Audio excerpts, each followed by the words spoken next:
danach fing die Neurodermitis wieder an. Und dann ging es wieder richtig los. Und erst ein bisschen bei mir und auf einmal war mein Kind von oben bis unten voll mit Neurodermitis. Und das war für mich der Super-GAU. Also da muss ich wirklich sagen, ich hatte so Angst. Ich hab das gesehen und habe richtig Panik gekriegt. Ja, liebe Lisa, voll schön, dass du heute da bist, in meinem Laptop drin.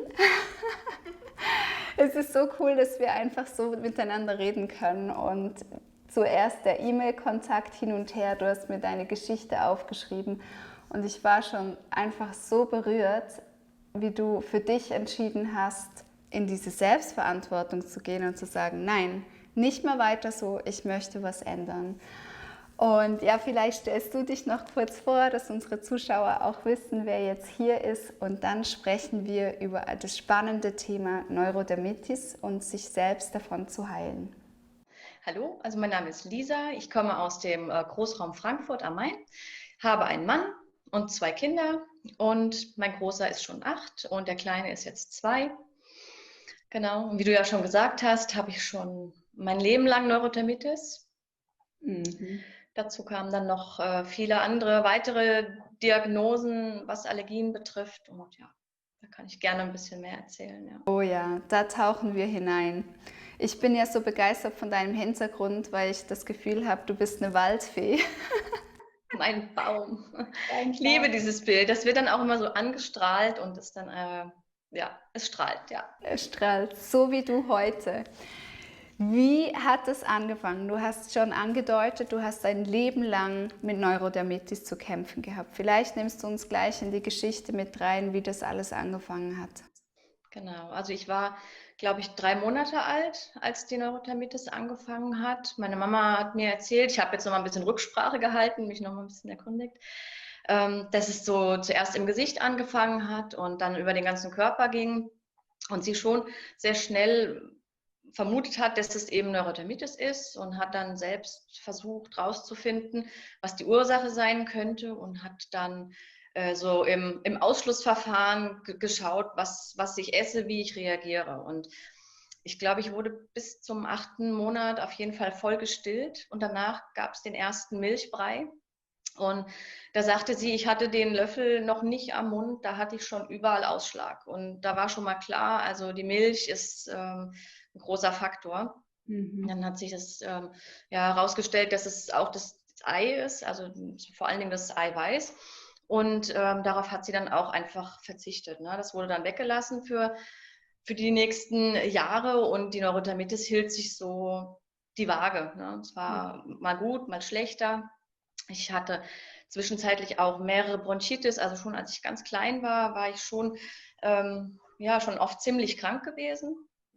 Und das hat sie auch schwer auch belastet. Das habe ich schon auch rausgehört, wie sie das erzählt hat und auch zu mir gesagt hat, sie hat immer gedacht, sie kriegt mich nie groß. So, ne? Und das sind schon harte Worte. Ne? Gerade wenn man jetzt selber Mama ist, weiß man, was das so bedeutet. Ne? Das war schon eine schwere Zeit für sie auch, ja. Ja, genau. Und dann, so wie ich sie jetzt verstanden habe, hat sich das verwachsen für eine ganze Zeit lang. Also ich war, glaube ich, 4, da war das erstmal so gut wie weg. Und so wie es so anfing, so ins Teenie-Alter zu gehen, kam das dann wieder. Ne? Und dann hatte ich das an den Füßen, ich hatte es an den Händen, ich hatte dazu noch diverse Allergien bekommen, also gegen ganz viele Obstsorten, die konnte ich überhaupt nicht mehr essen. Äpfel, sowas ging gar nicht, Steinobst generell und dazu kam dann eine Pollenallergie und Hausstauballergie und teilweise auch gegen Tierhaare. Ja, und so steigerte sich das immer. Ne? Wurde irgendwie immer mehr. Ja. Und ja, genau, und dann war ich, glaube ich, so, ja, es war so das Teenie-Alter, war ich viel auf dem Reiterhof unterwegs und das waren so Zeiten, da kam ich wirklich heim, habe meine Schuhe ausgezogen, hatte die Socken an den Füßen kleben, so schlimm war die Neurodermitis, ne? Da bin ich mit Socken in die Badewanne gestiegen, um das überhaupt noch von meiner Haut runterzukriegen. Ne? Also das war so eine Zeit, an die erinnere ich mich jetzt auch schon ganz bewusst noch, ja. Genau. Ja, und es hielt sich aber durch diese Ernährung, also wir haben das schon immer ganz konsequent dann auch durchgezogen. Milchfrei war, also Ei ging dann irgendwie wieder, aber milchfrei war auf jeden Fall immer Programm. Und ja, das haben wir dann so durchgezogen, bis ich dann selbst ausgezogen bin. Ja. Und dann, dann, wie man halt so ist als 20-Jährige, ne? Also man möchte, man möchte eigentlich mit der Neurodermitis, man möchte sich mit dieser Krankheit ja auch gar nicht beschäftigen. Ne? Man möchte es eigentlich weghaben und Krankheit ist nichts, womit sich jemand mit 20 Jahren gerne beschäftigt. Ja. Mhm. Und habe dann angefangen, auch mit Cortison zu schmieren. Meine Mutter hat immer den alternativen Weg gewählt früher. Ich war nie ein Cortison-Kind zum Glück. Ja. Sie ist schon vor 38 Jahren zum Heilpraktiker gelaufen und hat mich da mit Globuli behandeln lassen. Und ja, dafür bin ich ihr auch echt sehr dankbar. Ja. Mhm. Aber als ich dann auf mich allein gestellt war, sag ich mal, ja, dann war das halt, okay, die Neurodermitis ist wieder da, ein bisschen Creme drauf, dann geht's wieder. Und so hat sich das dann ein bisschen die Waage gehalten, ja. Ja. Also die Haut war mal schlimmer und mal besser. Und die Pollenallergie, die wurde dann, sag ich mal, erstickt mit Tabletten. Ne? Der Arzt verschreibt ja gerne Antihistamin und das habe ich dann auch fleißig genommen, war zwar immer müde, aber die Allergie war okay. Und so habe ich mich eigentlich die Jahre durchgeschleppt, sag ich mal. Ne? Also ich war nie wirklich gesund, aber auch nie richtig schlimm krank. Ja. Aber immer so, es war halt okay. Mhm. Ja, und bis ich dann schwanger wurde, genau, mein erstes Kind bekam.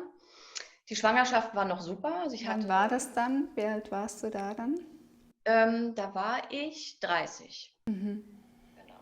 Das heißt, so 10 Jahre hast du mit Tabletten versucht, das ein bisschen zu dämpfen. Die haben dich zwar müde gemacht, aber du konntest wie funktionieren. Ja, genau. Ich hatte dann ein Asthmaspray und in der Zeit, wo es halt die starke Pollensaison war, habe ich halt gesprüht und die Tabletten genommen und wenn es halt wieder ging, dann ging es. Und wenn die Haut aufgeflammt ist, habe ich mir Tabletten geholt und dann, ja, hat man sich halt mit Medikamenten irgendwie so gedeckelt. Ne? Das ist irgendwie, ja, ich wollte mich damit einfach auch nicht beschäftigen. So war es auch. Ne? Und ja, genau, und dann war ich schwanger und in der Schwangerschaft war alles super. Meine Haut war total gut. Ich konnte alles essen. Ich habe in der Schwangerschaft Äpfel gegessen und alles war gut. Und dann ist mein Sohn auf die Welt gekommen, ziemlich dramatisch, mit Notkaiserschnitt und allem drum und dran. Ich hatte eine Vollnarkose und wurde dann eine Woche lang intravenös mit Antibiotika versorgt. Und das, ja, du guckst schon, war der super. Was hattest du denn? Was hattest du denn genau, dass du Antibiotikum bekommen hattest? Das war einfach aufgrund dessen, dass der Notkaiserschnitt so ein Notfall war. Also die sagten mir, ich wurde zwar desinfiziert, wie man das von einem Kaiserschnitt schon auch macht, aber einfach nicht so ausführlich. Und um das eben einer Infektion vorzugreifen, wurde ich dann intravenös mit Antibiotika versorgt. Und auch zu dem Zeitpunkt habe ich das auch gar nicht hinterfragt. Ne? Hätte ich es abgelehnt. Hätte ich gesagt, wenn ich was bekomme, dann kann ich es immer noch nehmen. Aber damals habe ich das bekommen über die Vene. Eine Woche lang lag ich auch im Krankenhaus mit meinem Sohn. Ja. Und heute weiß ich, das ist der Super-GAU gewesen. Ne? Und dann bin ich aus dem Krankenhaus raus und hatte einen Säugling und habe mich auch um mich gar nicht gekümmert. Ne? Ich habe weder einen Darmaufbau gemacht, noch irgendwas, was ich sonst jetzt heute weiß. Ja, das habe ich halt nicht gemacht. Ne? Aber es wurde dir auch nicht mitgegeben, nehme ich an. Nee, gar nicht. Ja. Nee, überhaupt nicht. Ich habe noch gesagt bekommen, wenn ich Probleme habe mit der Psyche wegen dem Notkaiserschnitt, könnte ich mich mit jemandem unterhalten. Das wurde mir im Krankenhaus schon gesagt. Mhm. Habe ich zu dem Zeitpunkt noch nicht als nötig erachtet. Im Nachhinein hätte ich das machen sollen. Mhm. Bin dann nach Hause mit meinem Kind und dann ging das auch, ich denke mal so ein Vierteljahr ganz gut. Und dann fing meine Haut an und blühte und wurde immer schlimmer und ja, wie das so ist, dann hat man einen Säugling dabei und rennt von Arzt zu Arzt, ne? Und erstmal zum Hausarzt, zum Hautarzt und überall hat man das Baby dabei. Ja. Und das einzige Mittel war Cortison. Ja. Da hieß es immer Cortison drauf und gut. Und ich hatte einen Säugling, ich wollte das nicht, ne? Und habe es dann halt einfach ausgehalten. Ne? Ich bin dann halt so rumgelaufen, ne? An den Händen. Und an den Händen war es besonders schlimm, weil ich war auch nur noch duschen mit Handschuhen und ich konnte mein Baby gar nicht richtig baden und das musste mein Mann dann machen. Oder das ist, ja, wenn man weiß, wie das ist, wenn man duschen geht, man möchte keine Handschuhe anhaben und sich selber zu waschen oder sein Baby zu waschen. Das wollte ich dann auch nicht. Ne? Und dann quält man sich dann halt so durch. Ja, genau. Ja, und die Ärzte sagen, es ist halt so. Ne? Neurodermitis ist halt nicht heilbar. Ja. Psychisch und körperlich halt, ja. Ja. Ja, das sind eigentlich so die zwei Sachen zusammengekommen, dieses Geburtstrauma und dann noch die Neurodermitis, die nochmal neu aufgeflammt ist. Genau. Ja. Ja, und klar, und der Darm war zu dem Zeitpunkt wahrscheinlich völlig hinüber. Dazu kam ja, dass ich immer weniger Lebensmittel vertragen habe. Ich habe voll gestillt und habe mich mangelernährt. Ich habe ja wirklich kaum Obst gegessen, ach eigentlich gar nicht, ne?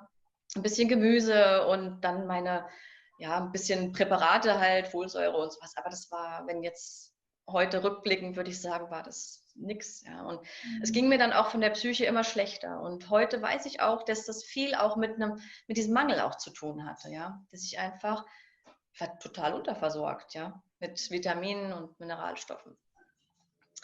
Genau, auf jeden Fall war ich dann, ich glaube, mein Sohn war knapp 2, war das so schlimm, dass ich mich in die Hautklinik einweisen lassen habe von meinem Hausarzt oder Hausärztin, die war relativ kooperativ, hat auch gesagt, okay, wir machen das und ich überweise sie dorthin. Und da war ich dann auch und habe, ich glaube, eine Woche lang erstmal so eine krasse Diät gekriegt, nur Reis und Wasser. Und ja, und es wurde auch besser. Ich habe Salben bekommen und das Ganze ist, ich wurde entlassen und sage mal, es war ganz gut. Ja, habe dann natürlich ganz viele Tests dort bekommen, also so Allergietests, habe dann eine ganz lange Liste an Pollen dabei gehabt, gegen was ich allergisch bin, habe das Antihistamin, hatte meine Creme und ja, kam auch so dann irgendwie wieder über die Runde. Ne? Und ja, genau, und dann bin ich erstmal heim, war auch soweit okay. Und dann ging es an den Augen los. Ich hatte das an den Augen ganz stark, also hier wirklich der komplette Augenbereich und am Hals. Was gar nicht, das sieht man, glaube ich, immer noch, da bin ich immer relativ hell, da wird schon gar nicht mehr braun, weil die Haut so ein bisschen beschädigt ist. Und das sind so Stellen, die sieht man ja auch so stark. Ne? Also da ist man geht nicht mehr gerne raus. Ja, man geht nicht so gerne unter Leute, weil man immer angeschaut wird, als wäre man irgendwie komisch. Und ja, genau. Also das war schon schwer. Dann hat man ein kleines Kind und ist nicht wirklich kontaktfreudig. Ne? Und, ja. Ja, das macht viel mit einem, mit der eigenen Persönlichkeit. Auch wenn man vorher fröhlich war und kontaktfreudig, man isoliert sich dann oder die Krankheit isoliert einen.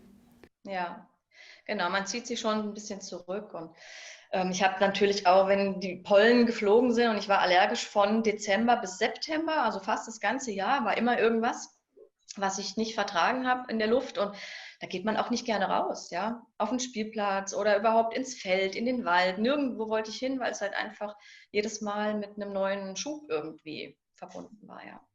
Genau. Ja, ich habe dann glücklicherweise bei uns im Ort eine Heilpraktikerin gefunden, die mich immer irgendwie über Wasser gehalten hat. Ja, die Dame ist ein Engel, ja, das muss ich schon sagen. Die hat immer ein offenes Ohr und die hat mich immer aufgepäppelt. Also es war auch da so, sie hat mich immer über Wasser gehalten. Ging mir immer ganz, ganz gut, aber nie richtig gut. Und genau, ich wurde dann zum zweiten Mal schwanger, also 6 Jahre später. Genau, wurde ich zum zweiten Mal schwanger und da hatte ich eine ziemlich anstrengende Schwangerschaft, hatte auch da schon mit der Haut ein bisschen zu kämpfen. Und ja, genau, dann kam mein Sohn, der kam auch per Kaiserschnitt. Ließen das nach, weil du hattest noch erzählt, hier im Hals und um die Augen, ließen das nach durch die Behandlung von deiner Naturheilpraktikerin? Nochmal bitte? Du hattest ja gemeint, dass du um die Augen dann vor allem Ausschlag hattest und am Hals. Ließen das nach durch die Behandlung mit deiner Heilpraktikerin? Ja. Ja, schon. Also sie hat mit diversen Globulis und Eigenblutbehandlung. Also hat schon sehr ein breites Repertoire gehabt. Ne? Also wir haben schon viel ausprobiert und ja, also sie hat mich auch immer wieder auf die Ernährung hingewiesen. Sie hat immer gesagt, Gluten ist nicht gut, lass das sein. Und ich habe immer gedacht, ich habe keinen Zusammenhang gesehen. Ich habe ein Brötchen gegessen und ja, 3 Tage später hatte ich vielleicht Ausschlag. Ich habe das nicht mit dem Brötchen in Verbindung gebracht, ja. Und es ist auch wirklich so bei mir gewesen, wie der Anthony William das auch beschreibt.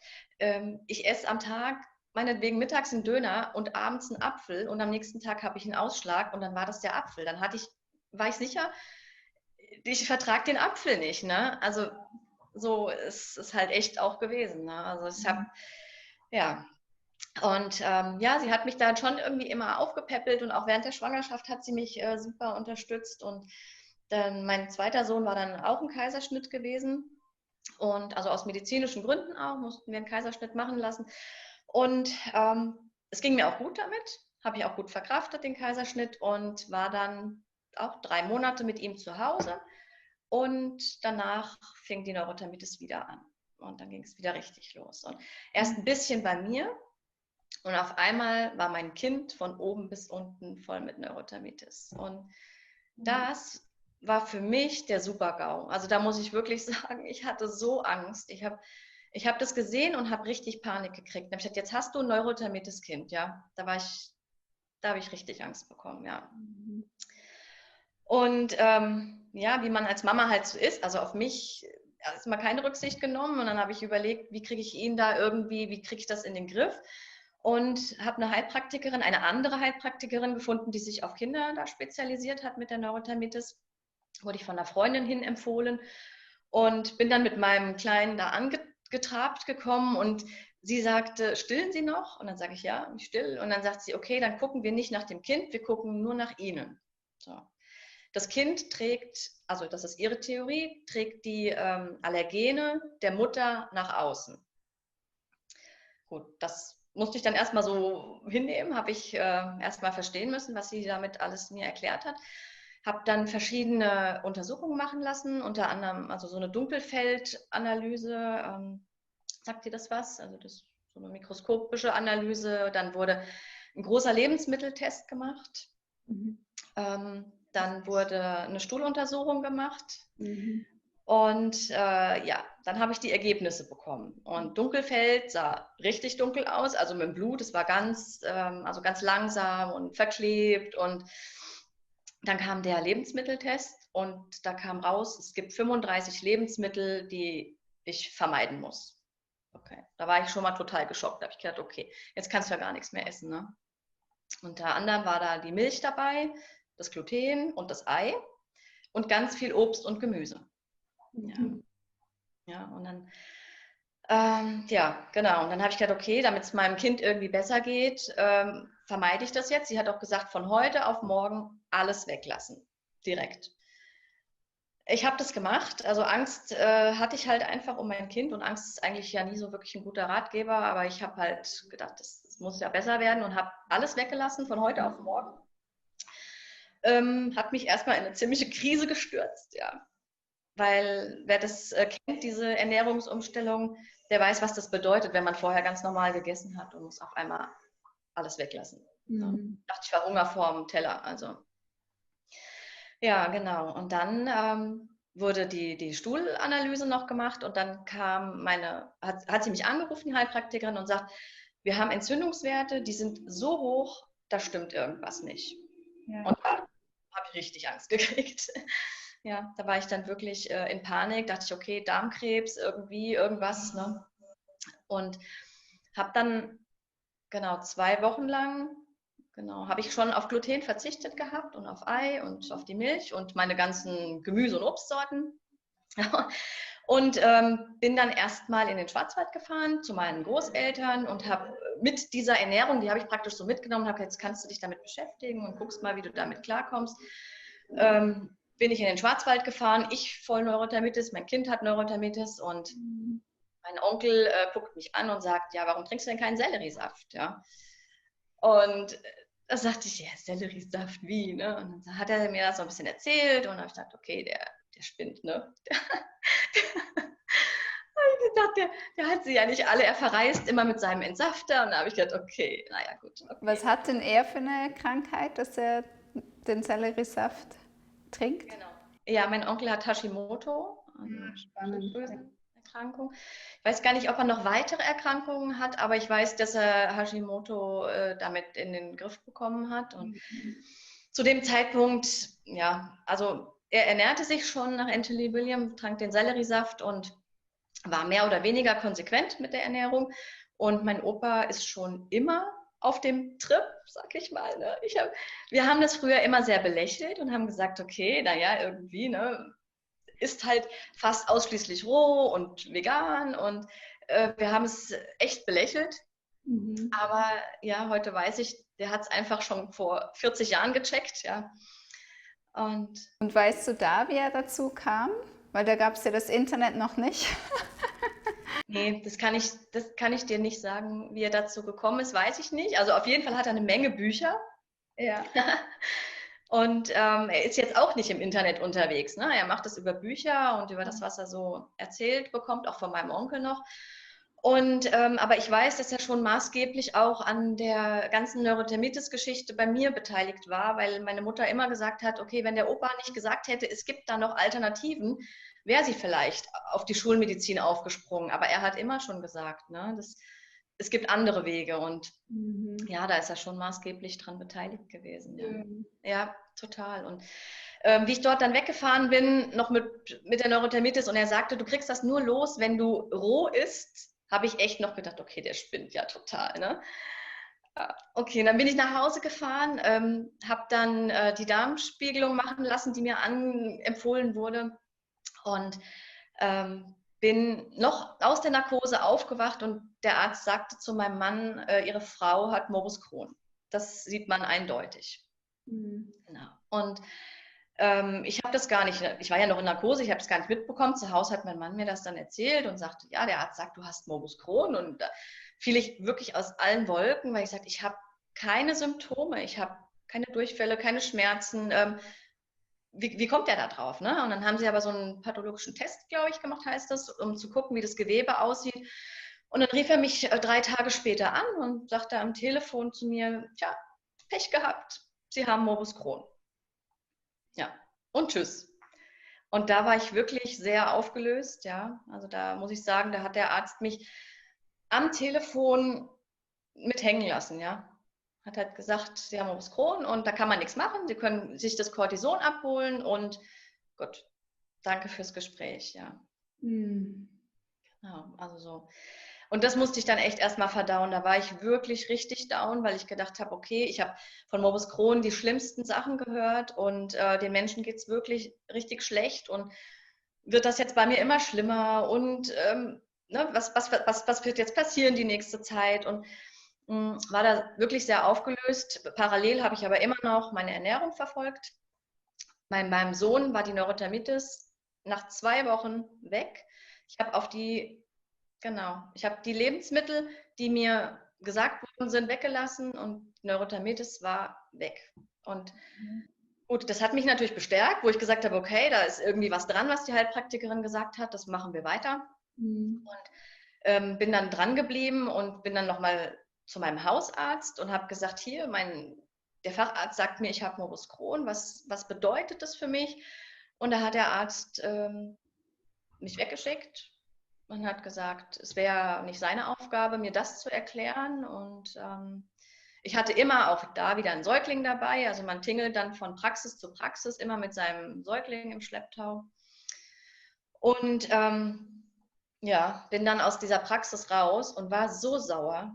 Also ich war wirklich, und dann rief ich wieder bei dem Facharzt an und sagte, ich will das Cortison nicht nehmen. Ich still noch, ich will das auch nicht aufhören. Ja, man kriegt ja von allen Seiten immer gesagt, naja, jetzt sind 6 Monate um, Sie stillen ja jetzt schon lang genug, jetzt hören Sie halt mal auf damit. Ne? Und wollte ich aber nicht. Und ich wollte dann auch das Cortison nicht und habe gesagt, ich fahre jetzt erstmal 2 Wochen in den Urlaub. Und wenn ich wiederkomme, möchte ich eine erneute Stuhlprobe, um zu gucken, wie die Entzündungswerte sind. Und dann hat sich der Arzt tatsächlich darauf eingelassen und hat gesagt, okay, dann machen Sie das halt so. Mit der Ernährung wird das sowieso nichts helfen, aber machen Sie es halt, ne, wenn Sie dann denken, es wird Ihnen irgendwas bringen. Ja. Und ja, da bin ich in Urlaub gefahren, habe das Ganze schon weiterverfolgt, einfach alles weggelassen, was ich sollte. Und es wurde auch schon von der Haut besser. Also ich habe schon gemerkt, es wird besser. Allerdings muss ich sagen, und das weiß ich natürlich jetzt, dass es ein bisschen Katastrophe war, habe ich alles an Mehl durch Mais ersetzt und habe alles an Milch durch Soja ersetzt und habe durch das Weglassen sehr vieler Lebensmittel sehr viel Fleisch gegessen, weil das einfach der Ersatz war. Genau. Ja, das ist einfach irgendwie, irgendwas muss man ja umsteigen und auf Fleisch habe ich halt nicht reagiert. Ja, Fleisch war dann halt die Alternative. Genau. Genau. Und dann bin ich in den Urlaub gefahren und kam zurück schon mit etwas besserer Haut. Und dann habe ich noch ein bisschen rausgezögert, glaube ich, noch 2 Wochen. Und dann habe ich knapp 8 Wochen lang auf die Lebensmittel verzichtet. Bin nochmal mit meiner Stuhlprobe zum Arzt und habe gesagt, so, bitte nochmal testen. Und siehe da, ich rief an und es hieß, die Entzündung ist weg. Also es ist keine Entzündung mehr nachzuweisen. So. Dann habe ich gesagt, so, ihr Lieben, jetzt das Cortison hatte ich dann für mich schon gestrichen, ja. Das war klar, das wird jetzt erstmal nicht genommen und ich verfolge diesen Weg so weiter. Habe ich auch gemacht und ich glaube, so ein halbes Jahr bin ich damit relativ gut gefahren. Die Haut wurde besser, bei meinem Kind war alles weg, da war ich glücklich, ja. Und meine Haut wurde ein bisschen besser, aber noch nicht so richtig, ja. Genau. Und dann bin ich erneut zur Heilpraktikerin gegangen und habe gesagt, ich verzichte doch schon auf alles. Warum sehe ich immer noch so aus? Ne? Und da sagte sie dann, okay, das ist wahrscheinlich das Histamin. Jetzt lassen wir noch ein paar Lebensmittel mehr weg. Ja, genau. Und dann war für mich der Ofen irgendwie aus, ja. Ja. Da habe ich dann gesagt, okay, ich kann das nicht mehr. Ich verhungere bald. Ich habe schon stark abgenommen, ne? Und ich habe ja auch noch gestillt und das ist ja, das war einfach echt anstrengend, dann auch auf diese ganzen Lebensmittel zu verzichten und habe dann gesagt, ich versuche das jetzt mit dem Selleriesaft. Das kam mir dann nochmal so in den Sinn, was mein Onkel gesagt hat. Und dann rief ich ihn an und sagte, ich will das jetzt ausprobieren. Und dann hatte ich noch so einen eingestaubten Entsafter auf dem Dachboden, den habe ich geholt und genau, habe den ersten Selleriesaft entsaftet und habe, ich glaube, erstmal habe ich so einen Teelöffel probiert und ja, ich hatte richtig Panik, dass ich da irgendwie allergisch drauf reagiere, weil als Allergiker mit Sellerie und da hört man ja immer, ne, Allergen und hat schon so einen allergischen Schock erwartet, aber es passierte gar nichts. Und dann, genau, dann steigerte ich mich, glaube ich, so auf 100 Milliliter. Nichts passierte, es ging mir nicht besser, es ging mir aber auch nicht schlechter. Und was aber ganz komisch war, es war immer so eine innere Stimme, die gesagt hat, mach es einfach weiter. Mach es einfach weiter. Und das kann ich bis heute nicht beschreiben, woher das kommt. Ich habe immer das Gefühl gehabt, das ist der richtige Weg. Ja? Und habe dann einfach weiter den Saft getrunken und habe mir dann vom Anthony William die mediale Medizin als Hörbuch runtergeladen, weil ich zum Lesen mit Baby kommt man ja nicht so gut und habe dann immer gehört, beim Autofahren, beim Putzen, beim Stillen, beim Einschlafen. Immer habe ich dieses Hörbuch gehört. Ich glaube, dann in dem Moment, wie ich dieses Hörbuch gehört habe, ist einfach der Knoten auch geplatzt. Ne? Ich habe das gehört und habe gedacht, so, der erzählt meine Geschichte. Der erzählt meine Krankheitsgeschichte, der sagt, es gibt eine Lösung. Ne? Und das war irgendwie, da kriege ich heute noch Gänsehaut von. Das war einfach so bewegend, dass ich gedacht habe, das ist es, das bringt's, ja. Und dann habe ich mich auch so langsam auf, ich glaube, 300 bis 400 Milliliter gesteigert mit dem Selleriesaft. Dann war erstmal Schluss. Ich habe den getrunken und meine Haut hat wieder angefangen zu reagieren. Ne? Und, eine erste Beschlimmerung, ja. Genau, also das habe ich schon gemerkt, auch vom Darm, ne, was ich vorher ja auch gar nicht kannte. Es wurde, dass der Darm halt einfach reagiert hat und die Haut reagiert hat. Und ja, und dann habe ich trotzdem, ich glaube, mit allem anderen hätte ich sofort aufgehört. Ich gesagt, okay, ich vertrage das nicht und gut. Aber ich habe gesagt, nee, kleinen Schritt zurück, machst du ein bisschen weniger und sieh da, es wurde besser. Ich habe zwischendrin auch manchmal nur Gurkensaft getrunken. Hast du einfach gespürt, so jetzt gehe ich mal auf Gurkensaft? Irgendwie ist das gerade zu krass, diese Entgiftung, ja, was da passiert. Genau. Hast du einfach auf deine Intuition gehört dann in dem Fall? Genau. Das war für mich auch echt was Neues, weil wenn man sein Leben lang praktisch seinem Körper nicht wirklich vertrauen kann, ist Intuition, was die Lebensmittel angeht, schon schwer. Ich habe dann einfach gedacht, okay, heute Morgen habe ich Lust auf Gurke, trinke ich Gurke, ne? Und heute Morgen geht wieder der Selleriesaft und Dann habe ich irgendwann gemerkt, okay, das geht irgendwie besser und dann fing ich auch an, habe für meine Kinder habe ich Obst geschnitten, dann habe ich das halt mal probiert und gemerkt, oh krass, kannst ja ein bisschen Apfel essen, funktioniert ja, ne? Und umso mehr man diese Kraft merkt, wie das funktioniert, umso zuversichtlicher wird man und umso mehr, diese Zuversicht. Ja, so schön. Nach nach welcher Zeit konntest du dein erstes Stück Apfel essen mit dem Selleriesaft? Mm, Ich habe im Dezember angefangen, ich würde mal sagen, nach 3 Monaten. Ja. Vielleicht wäre es auch schon früher gegangen, aber ich habe es nicht ausprobiert. Ja, ich finde das nämlich so spannend. Ich hatte ja eine Sorbitintoleranz Ja. und ich hatte jahrelang keinen Apfel mehr gegessen. Und nach 3 Wochen Sellerie und das Weglassen der No-Foods hatte ich plötzlich so ein starkes inneres Verlangen nach einem Apfel. Und ich hatte den in der Hand und ich dachte so, nee, das kann ich jetzt nicht machen. Dann habe ich nachher wieder die Schmerzen, das geht nicht. Aber ich musste da reinbeißen. Dann habe ich mir gesagt, gut, ein Biss. Und am nächsten Tag habe ich gesagt, ein Viertelstück. Und dann nach dem ersten Viertel, ich musste gleich das zweite Viertel essen. Alles hat mich dazu gedrängt und dann war es einfach gut. Das ist so krass, wenn man von dieser Fruchtangst wegkommt, in dieses Vertrauen wieder, wie du es vorhin gesagt hast. Das ist so wunderschön. Ja, genau. Und es ist auch jetzt, ne? Ich gehe durch die Natur. Das hatte ich eben gar nicht gesagt. Ich habe ja im Dezember angefangen mit dem Selleriesaft und habe dann Sag noch das Jahr, Dezember, welches Jahr? letztes Jahr, im 2019. Ja. Genau. Also ich mache das jetzt noch kein ganzes Jahr mit dem Selleriesaft, ja. Ja. Und habe damit angefangen und habe dann mir das Hörbuch ja angehört und habe dann festgestellt, okay, der Anthony spricht von noch ganz anderen Lebensmitteln, die man nicht essen soll. Ich hatte ja das Glück, ich war schon recht weit umgestellt, also Gluten, Ei, das fiel ja alles schon weg. Genau. Aber der Mais und die Sojasachen und ich habe schon oft, also wenn ich zum Beispiel Sushi gegessen habe mit Sojasauce, habe ich gesagt, warum reagierst du denn auf Sushi? Da ist doch Reis, Fisch, Sojasauce, was ist das Problem? Ne? Und habe dann umgestellt und habe Mais weggelassen und Soja und damit hat sich schon so viel gewandelt, wo ich gemerkt habe, das war noch so ein bisschen, ja, das war noch so mal der Kick, der noch gefehlt hat. Ne? Und wann hast du die weggelassen? Also im Dezember 2019 hast du mit dem Selleriesaft angefangen und das Weglassen von Soja und Mais, wann fiel das weg? Ich schätze mal vielleicht einen Monat später. Ja. Also auch schon vielleicht im Januar oder so.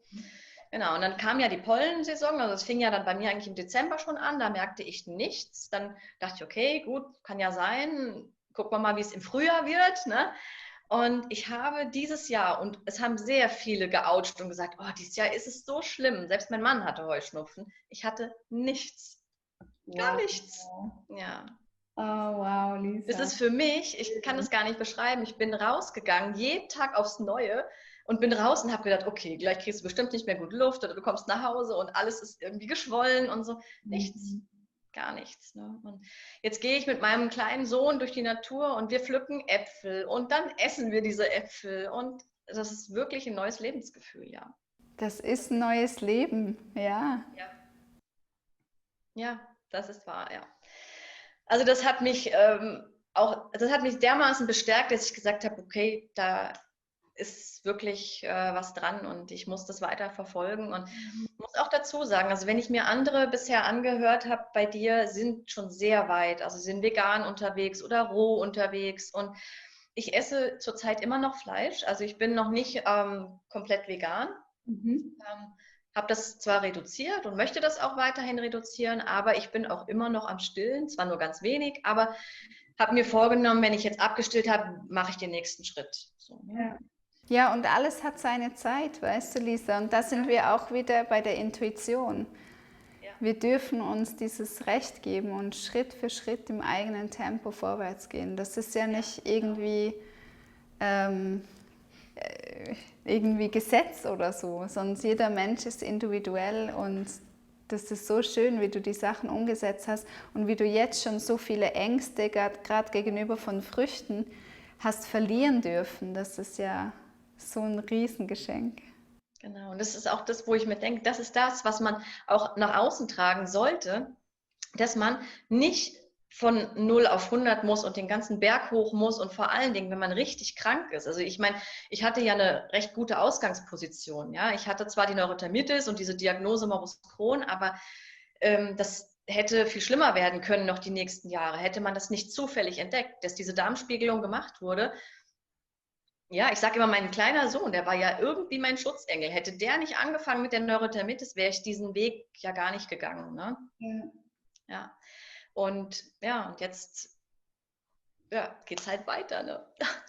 Und wenn ich jetzt Menschen treffe, die dann sagen, oh, wie machst du das denn und wie schaffst du das denn? Dann sage ich, ich bin echt noch ganz am Anfang, aber habe schon so große Erfolge. Und man muss einfach so den ersten Schritt machen. Und wenn man merkt, man heilt, schafft man auch weitere Schritte. Ja. Ja, und sich gegenüber auch barmherzig sein, weil ich denke, dass wir Frauen auch dazu neigen, alles dann perfekt machen zu wollen und dann kommt noch dieser Eigendruck und das hilft auch gar nicht, gerade wenn man noch ein kleines Kind zu Hause hat oder sonst noch sehr gefordert ist im Alltag. Also diese Drosselung von diesem Tempo oder dieses selbst auferlegter Stress, den auch einfach mal gehen lassen.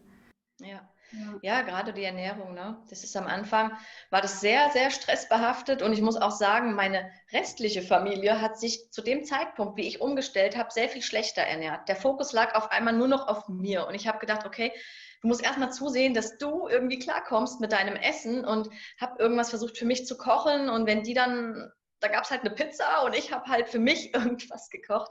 Mittlerweile ist es auch ein bisschen anders, ne? Und mein kleiner Sohn, der isst schon mit mir mit, meine Sachen, und mein großer Sohn, der möchte aber nicht. Und mein Mann die sind halt beide auch nicht krank, ja. Und man kann schwer jemanden, der gesund ist, den Mehrwert von dieser Ernährung auch verkaufen. Ja, man muss es wirklich selber erleben. Genau. Ja. Und klar, ich meine, es wird gegessen, was ich kaufe, so ist es natürlich schon. Die gehen ja nicht selber einkaufen, aber ich werde auch niemanden dazu zwingen. Also sie stellen sich so Stück für Stück mit mir um und ich merke schon, dass sie sich ein bisschen anpassen. Aber ich werde jetzt nicht sagen, ihr müsst jetzt alle glutenfrei essen, weil ich das auch mache oder so. Ne? Alles hat seine Zeit, gell? Genau, ja. Und der Kleine, der trinkt seinen Selleriesaft morgens immer mit mir. Ja. Der mag den gerne. Ja, weil er noch weiß, was ihm gut tut. Gell? Es ist noch nicht dieses Vermurkste, dass man sich falsch schon Dinge angewohnt hat, was der Körper von sich aus eigentlich nicht wollen würde, aber man hat ihn schon dahin erzogen.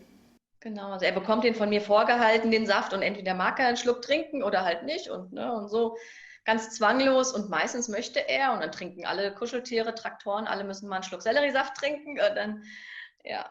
Ach, schön. Und dann läuft es gut, genau. Ach, das freut mich so, Lisa. Ja. Was würdest du anderen Betroffenen sagen als Ermutigung? Ja, wie ich schon eben sagte, der Berg, der vor einem ist, der ist schon hoch, ja. Und ich weiß, dass man, wenn man wirklich krank ist, meistens keine Kraft sieht, da hochzukommen. Aber die Ermutigung, die ich sagen möchte, ist wirklich mit kleinen Veränderungen. Und wenn es nur der Selleriesaft ist am Anfang, ja, und das Zitronenwasser meinetwegen, bringen schon Veränderungen, ja. Und diese Zuversicht, die sich dann bildet, und ich kann immer noch nicht beschreiben und fassen, was dieser Selleriesaft ausmacht, weil ich habe den getrunken und man verändert sich irgendwie mit diesem Saft. Das ist irgendwie Magic, keine Ahnung. Ja, das ist so. Und genau, und viele, die ich bisher gesprochen habe, die mich auch gefragt haben, was könnte ich denn machen und so, die sind sehr abgeschreckt davon und sagen, ich kann das nicht, ich kann mich nicht umstellen und das ist mir viel zu viel Verzicht. Und ich sage, aber wenn du krank bist und irgendwann nichts mehr kannst, dann verzichtest du auf alles. Ja? Und so verzichtest du auf ein bisschen was zu essen und erfährst durch andere Gerichte und viel mehr Freude vielleicht wieder. Ja, und das ist ja das Schöne. Es ist ja nicht einfach ein Wegstreichen von Lebensmitteln, sondern auch ein Hinzunehmen. Also es verändert sich halt einfach, aber wir merken ja alle, die sich jetzt so ernähren, dass wir so viele leckere Sachen zu uns nehmen und dass die Rezepte so lecker sind und gut tun. Genau. Man denkt das wirklich am Anfang. Was muss ich jetzt alles weglassen? Aber Ja, aber schau mal, mit dieser Liste, die ich bekommen habe von der einen Heilpraktikerin mit diesen 35 Lebensmitteln, da standen ja wirklich ganz wichtige Sachen drauf, wie die Melone, Tomaten. Das waren so Lebensmittel, auf die habe ich verzichtet. Bananen, sowas, wo ich jetzt heute weiß, das sind so nährende Lebensmittel und ich habe die einfach komplett gestrichen, ja. Und mein ganzes Umfeld hat natürlich mitbekommen, wie ich auf einmal anders gegessen habe. Ja, dann gab es ganz viel Mitleid von vielen Stellen, die gesagt haben, oh Gott, du Arme, und jetzt musst du verhungern und so. Ne? Und jetzt kann ich immer wieder sagen, ich habe jetzt umgestellt, ich esse alles wieder von meiner Liste, bis auf Milch, Eier und Gluten. So. Aber alles andere ist wieder da. das ist so ein Gewinn. Das ist so ein riesiger Gewinn, ja. Total.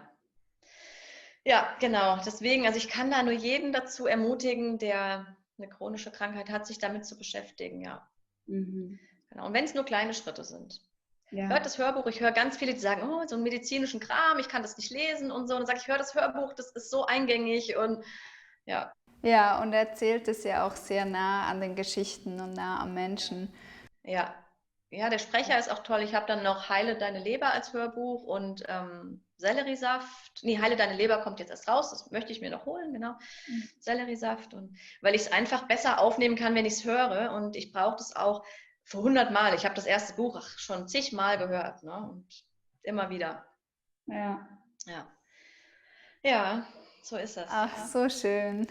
Vielen Dank, Lisa, dass du deine Geschichte mit uns geteilt hast. Das ist echt so ermutigend. Auch was ich besonders an deiner Geschichte finde, ist ja, wie dein Sohn dir nochmal diese Dringlichkeit hat.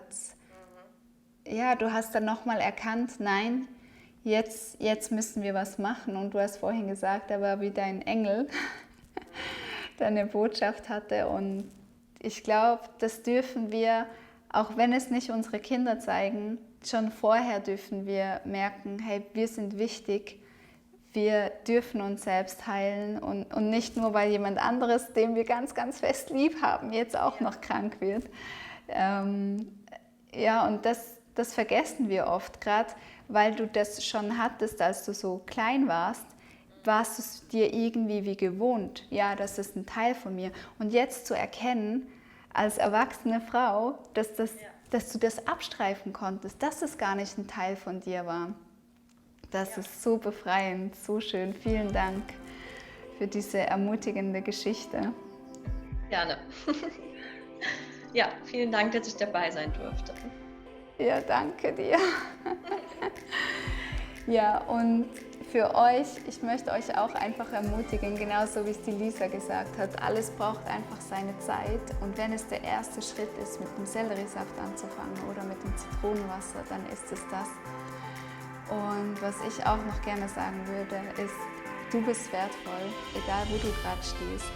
Du hast es verdient, dass du dich selber gesund machen darfst. Du hast es verdient, es ist dein Körper. Und wir können trotzdem unsere Leben leben, gell Lisa? Auch wenn wir es erst in unseren 30ern entdeckt haben, es ist nie zu spät.